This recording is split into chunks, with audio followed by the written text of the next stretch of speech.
All right, we're going to be looking in Exodus around chapter 12, I think, somewhere in there. Get my notes opened up here. Actually, it's going to be further along than that. It's going to be chapter number 15 is where we're at today. And I've entitled this, Results of Following God. Now, we've seen the Egyptian deliverance that took place over time, and hopefully we all learned and reminded that God don't always deliver right away. Sometimes he just drags things out, but he has a purpose, and his purpose in mind in this Egyptian deliverance was changing people. Both the lost Egyptians and the people that were supposed to be his people, he wanted them to know about Jehovah. Before this is over with, you're going to know who Jehovah God is. And I wish that our translators, and I think I've said this before, but I'll probably keep saying it, everywhere they put Lord in the Bible, there's always a Hebrew name behind it, and Jehovah is the one we keep seeing here. God, the Hebrew word sometimes is El, and then sometimes the Hebrew word behind the word God is Elohim, but it means supreme God. And that's like Baal was an El. Baal was a god of those days. Asherah was a god, or a goddess. And Jehovah was the name of their God. That was he was God, but he was the real God. Jehovah is the name he's going by here in the book of Exodus.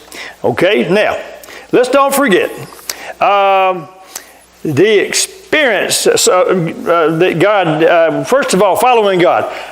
We get to experience his deliverance, and that's what they did. They got to experience deliverance from slavery, from being enslaved to Egypt, and we know that's a picture for us of being enslaved to sin. We get delivered, but we still, have to keep growing and relying on God. God performed about 10 different miracles of judgment, which were miracles of pain, miracles of death even on this nation and on its king. And this resulted in deliverance or their salvation for the people of God, the group called Israel. Now, Israel happens to be a man's name that they were descendants of. So I used to not know that, so I'll throw it out there for some of the young minds that may not have that knowledge yet. But no sooner had they left this land of Egypt, we saw recently that the king and the leadership of Egypt said, man, what in the world have we done? We let these people go, and now who's going to plant our turnip greens? Who's going to pick our corn? And they started thinking about all these reasons of, man, we have done messed up. Let's go and get them and bring them back. So they had left, and so we see as they were leaving in military array, they got so far and God led them up into a place and had them hemmed in. He knew what he was going to do. They didn't. And remember when God opened up the Red Sea, they marched through on dry ground. Another miracle they got to see. And after they marched through on dry ground, these military people from Egypt, the king and all of them, went in after them. And when they got in the middle, what happened? The Lord caused the sea to come back to a normal state, and they were all destroyed and drowned and right there in the water. I don't know that some of them got crushed to death by all this water coming on them. I remember I experienced something I had never experienced before over on the East Coast when I was a summer missionary in college years ago. Over in the sponsoring church was Bunnell, 5 miles inward off of the east coast of Flagler Beach. Well, the waves are bigger on that side than they are at Panama City Beach. And we got up there one day and were body surfing. Anybody ever been body surfing before, where you try to get those waves just right, and right when it starts to flip and turn, that's when you want to catch, and you can just keep sailing. Just hold your body out stiff and you can be like a board going. And anyway, the goal is to try to catch it at just the right time. Well, these guys that were at the local church wanted to carry me out there, and when it was getting cloudy and fixing to come a storm, boy, it was churning then. These waves were, 10 and 12 feet tall. And I remember one of them caught me and slammed me to the bottom of the ocean. I had skint mark across my chest from the sand, but I thought, man, water's heavy. So I imagine a lot of these people, they probably had 100-foot wave at them, so they're probably more drowned from being killed and crushed than they were from actually being drowned. But however it happened, God killed them all when the ocean came back together. And then we saw that happen in chapter 12, 13, 14, where it was at. But now I want to point you to chapter 15, and we see here, after this miracle has happened now, the Red Sea departed. They went through on dry land, water piled up on this side, water piled up on this side without collapsing, and God just made it happen. He's got control of everything, right? So they marched through not on wet dirt, but on dry ground, it said. Dry ground. And then these people were destroyed, so they saw really two miracles. And now, chapter 15, we see them celebrating. Look at what verse 1 of chapter 15 says. Then Moses and the Israelites sang this song to the Lord. They said, I will sing to the Lord, for he is highly exalted. He has thrown the horse and its rider into the sea. The Lord is my strength and my song. He has become my salvation. This is my God, and I will praise him. And he goes on to say, my Father is God, and I will exalt him. In verse 3, the Lord, remember the name there behind it, Jehovah, more correctly, is a warrior. Jehovah is his name. Now, this is about a 20-verse song, 19 verses. If you look on, it keeps saying this. And I got looking at thought, nothing's repeated. We got victory in Jesus. We sing a verse and we sing, oh, victory in Jesus. We sing it again, right? We sing one set of words and we come back and we sing that chorus again. I couldn't find a chorus in all this, and that was kind of interesting. It's what you would call through composed, okay? It starts and it goes, nothing new, no new material. And at any rate, what also went through my mind is, it says they all sung this. How did they learn? Who wrote this? Where was it written down? How did they all sing it? Was it passed around? That kind of stuff, goes through my mind. And anyway, I don't have an answer for that. But I did pick up that not only in this celebration time were they singing, but look at verse 20. They were dancing, at least the women were. Verse 20, then Miriam, the prophetess, Aaron's sister, took a tambourine in her hand, and all the women followed her with tambourines and dancing. So they were dancing. Celebration, You ever got all happy and you were celebrating because something good had just happened and you just kind of moving around dancing, kind of get a jig going, They were doing that. They were celebrating because God doing this miracle, delivering them one more time. Now here's the 11th miracle, at least, if I counted them right. 11 miracles God has performed with power that they visibly, probably they got to see this better than they got to see. I don't know if they saw all, the death angel going through. They were protected when that death angel came through, a miracle number 10. The darkness, it was light where they were. But this one they got to witness firsthand, up close and personal. They saw this sea part, or saw it parted. It happened at nighttime, so they might not have actually seen the water start going back. But the next day when they walked through, they saw this. They saw it come back together. And they were celebrating, singing, dancing, and you can read all that's said in there, but some interesting praise to God, basically. All right, so that's the other thing about following God. The second thing is following God leads us to a place of celebration. Now, let's look at chapter 15. After the celebration in verse 22, probably the next day or so, then Moses led Israel on from the Red Sea, and they went out to the wilderness of Shur. They journeyed for 3 days. How many days? 3 days in the wilderness without finding water. They came to Marah, but they could not drink the water at Marah because it was bitter. That's why it's named Marah. The people grumbled to Moses, what are we going to drink? So he cried out to the Lord, and the Lord showed him a tree. When he threw it into the water became drinkable. And we're going to stop right there. So not only did the Lord lead them to a place of celebration, but now we see they had gone how many days in the wilderness? 3. And they didn't have water fit to drink. So we see that the Lord leads them to a place of need. If you're following God, don't be surprised if he leads you to a place of need, because it will happen. You just didn't happen there if you're following God. If you're following God, listen, you can have a place of celebration, a place of miracles, and then it's not going to be long. You're going to have a place of need. That's just the way God works. We'll see some reasons why he did that. But just preceding this being led to a place of need, they saw the mighty miracles. They saw the deliverance. They were shouting, they were dancing, they were singing just 3 days ago. Now, they have another big problem. No water fit to drink, and they're thirsty. How far from the place of miracles was a place of need? Just down the road. Just down the road. Just a little while. Enjoy that miracle. Enjoy that celebration time. But I'm going to tell you, you keep following God, you're going to find yourself right back into a place of need. That's how God works. How did they get here? They were following God. Why were they here? They were following and doing what God says do. And so, listen. When we're following God, sooner or later you're going to face a place of need. Somebody may be there right now. You might be in a place of need. Now look at their response. Their response. Verse 24, it says, the people grumbled to Moses. Grumbled. They bellyache. They whine. They complain.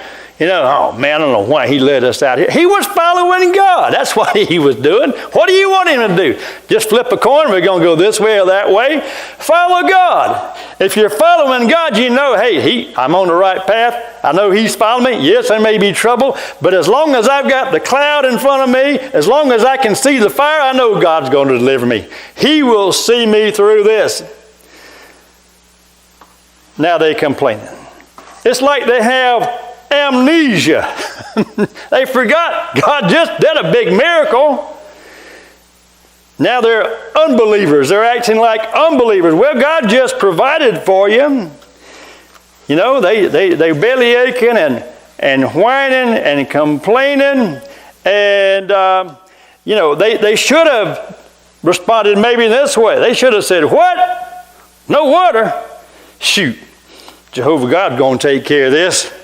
He'll take care of this need. If he can control a whole ocean full of water, enough to make a way for me to walk through, he can sure control a couple of buckets full to get me what I need to drink. Amen? All right? How big is your God? Makes me want to ask them, how big did you just see him take care of you? 11 miracles, folks, in the last year, and then here you are with just thinking you're just going to die and God just forgot you? They had just been singing, "Oh, victory in Jehovah," right? They had been dancing. And now a little trouble comes along. Now they forgot all about it. They got spiritual amnesia. How do we respond when trouble comes our way? Are we like this? Or do we have confidence? Well, I'm following God. Yep. Now, if I'd been working on my own, I had wandered off the path, then I might have reason to worry. But as long as I'm following him, a little bit of trouble, that's his problem. He brought me here, so it's his plan. We'll see what he's going to do. How we respond to our needs. Listen, I believe this is very important. When trouble comes, your response is going to be the biggest and most important thing that you can do. Your response to your need reveals maturity or the lack of maturity. How you respond is a testimony of your belief, or it's a testimony of your disbelief in God. How you respond may determine the speed at which God provides and takes care of your need. How you respond. If you want God to hurry up and get through it, wait. You better respond right. You don't want to turn sour and work against God and say, God, why did you do this? And start blaming God. He may just turn his head. Well, you just go ahead and do it a while. When you call out for help, then maybe we'll help you out. You know, if you who have kids, you know, are you going to If a kid is in a need and you want to provide, and right there you're ready to help, if they start sassing you and talking ugly and start slamming things around, are you going to just jump right then and go ahead and help them to get it over? No, you're going to delay a little bit. So I say to you, we've got to be in a relationship with God like this, realize He's God the Father. He loves us. He cares for us. We've already learned through countless scriptures that He's concerned and will provide for our every need, right? And so when trouble comes, be careful how you respond, because your response may very well determine the speed at which God provides and takes care of you. Now, look at Moses' response. He's got a proper response in verse 15. In verse 25, it says, "So he, Moses, cried out to Jehovah, and Jehovah showed him a tree." So he cried out. He prayed to God. When trouble comes, cry out to God. Pray to God. Yes, He's led you there, but He still wants to hear from you. He wants you, to direct your attention for Him. He likes to be asked for help. Remember that. God likes for us to ask Him for help. Remember that verse? The eyes of the Lord are wandering throughout the earth, seeking to make Himself strong for those whose hearts are completely His. And remember, from that verse, the principle is God is just looking for somebody to help. When you get in trouble, He's right there just looking to help you, but He wants you to call out to Him sometimes. And Moses cries out, he prays, and guess what? He hears from the Lord. The Lord said, He says, here's a tree. He showed him a tree. God answers, God helps is what we're getting at. When you pray from the right heart, God helps. God showed him a tree. I thought that was interesting because God didn't show him trees, plural. He showed him one tree. One tree. And I thought, this tree was already there before they arrived. This tree was present before they got thirsty. This tree was present before they arrived to a place of need. This tree was there. Who grew this tree? God grew that tree, right? I guarantee you He grew it. For every problem God leads you and I to, He already has an answer in place. This answer was already in place, waiting to be applied. What did He do? Moses was pointed out the tree. He throws the tree into the water was cured. Now, if he threw it into the water, that makes me know God said throw it in the water. I don't know how big it was. It might have took 2 or 3 gallons on one of them old-fashioned saws, to cut it down, and 40 or 50 of them, like they probably had some Amish in there. They all picked it up together, threw it in, right? You see them move them houses, about 100 Amish get around a big house, pick it up, and go across the pasture with it. Well, whatever method they used, it might have just took one person, but when God was obeyed in the process and throwing that tree into the water, now you reckon what kind of tree it was? I'm thinking, okay, was it the tannic acid from the leaves that caused this? What scientifically happened? It doesn't matter. God said, do it. It don't have to make sense to me or you, right? God's ways are not your ways. Don't expect God to use a regular way of fixing things when you need help. Let Him do what He wants to do, and don't question it. Just do it. Didn't say here Moses got in a discussion about God and not God. Why not you use this? That one's half dead. God wants you to use this one over here. This one's pretty and clean, and this one got termites in it, God. This kind of conversation didn't take place. He didn't question God. Neither should you and I. We just trust and obey, for there's no other way, right? Trust and obey. God grew this tree.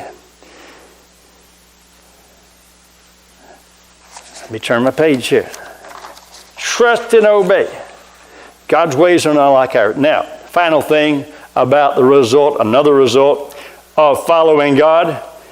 God teaches us on the journey. God teaches us. There's a great teaching in this. Well, the verse doesn't even end in verse 25. After it throws the tree in the water, it becomes drinkable. Right in the middle of that same verse, it says, He, talking about God, made a statute, an ordinance for them at Marah, and He tested them there. Did they pass the test? Did they pass the test? Moses did. I'm sure he was disappointed, you know. If that had been me out there, I'd have probably got hoping for a D, just poor, just getting by. Remember, that's what D used to mean in school. A was what? Superior or excellent. B was good. C was average. D, poor, just getting by. F meant failure. I remember Brother Hall, he taught at Grand Ridge School.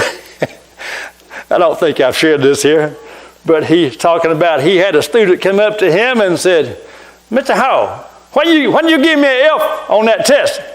And Mr. Hall said, I told him, because that was the lowest thing I could give you. So I guess they must have just flunked it big time. But these Israelites had a test. When trouble comes, it's a test. It's going to be a test. Now I thought about that. Now wait a minute. If God's all-knowing, why in the world does he got to give a test? He don't need to see the results. It's for you and I. You know, here's a test now. It's on paper. Now you can see your deficiencies. You can see where you need to improve at, right? So the test is more for us than it is for God. He already knows us. But so when trouble comes along, if there's trouble and you're following God, he's up to something. He's still changing people like he was through those miracles back in the previous chapters. His reasons for dragging that deliverance out. He was changing people. Look at two words here in verse 25 where we just started reading. It says, he made, two words there. He made, let me find it in my word here. Let's see. An ordinance, he made a statute and an ordinance, depending on the translation. But I looked up the Hebrew word behind these, and the word, I'm not going to try to pronounce that Hebrew word, but the definition for statute, that Hebrew word, something prescribed, a decree, a condition, a law. And then that word ordinance means a regulation. It means a judgment. It means an act of deciding a case. And here it means God has already made a decision. When this condition is present, this is sure enough going to happen. All right? When this is done, this is going to happen. You can write it down. It's a law. That's why he uses these, I guess they'd be considered legal terms. And if you combine them together, there's a decision God is saying with these words. Look, I'm going to lay out a plan for you that if you'll do this, I've already decided in advance what I will do on your behalf. And it's listed there in verse 26. It says, he said, if you will carefully obey the Lord your God, do what is right in his eyes, pay attention to his commands, and keep all his statutes, I will not inflict any illness on you. I inflicted on the Egyptians, for I am the Lord who heals you. Basically, he said, obey me, listen to me, do what is right, and I'm going to take care of you. Just obey me, listen to me, do what is right based on what I've told you to do. I will take care of you, for I am Jehovah. He's Jehovah. He's Jehovah God. Well, he led them to a place of celebration. He led them to a place of need. He led them, it became a place of teaching, of instruction, and then finally we see next he leads them to a place of abundance. Look at verse 27. Then, after Marah, after this incident, at this place of need, they came to Elim, where there were 12 springs of water and 70 date palms, and they camped there by the waters. So he led them to a place of abundance. Plenty of water, plenty of food to eat.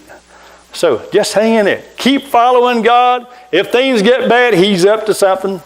Remember, every time you've got a problem, you've got a possibility for a miracle. And the greater, the more severe it gets, remember, the greater the groan, the greater the glory. Amen? Let's stand together in prayer.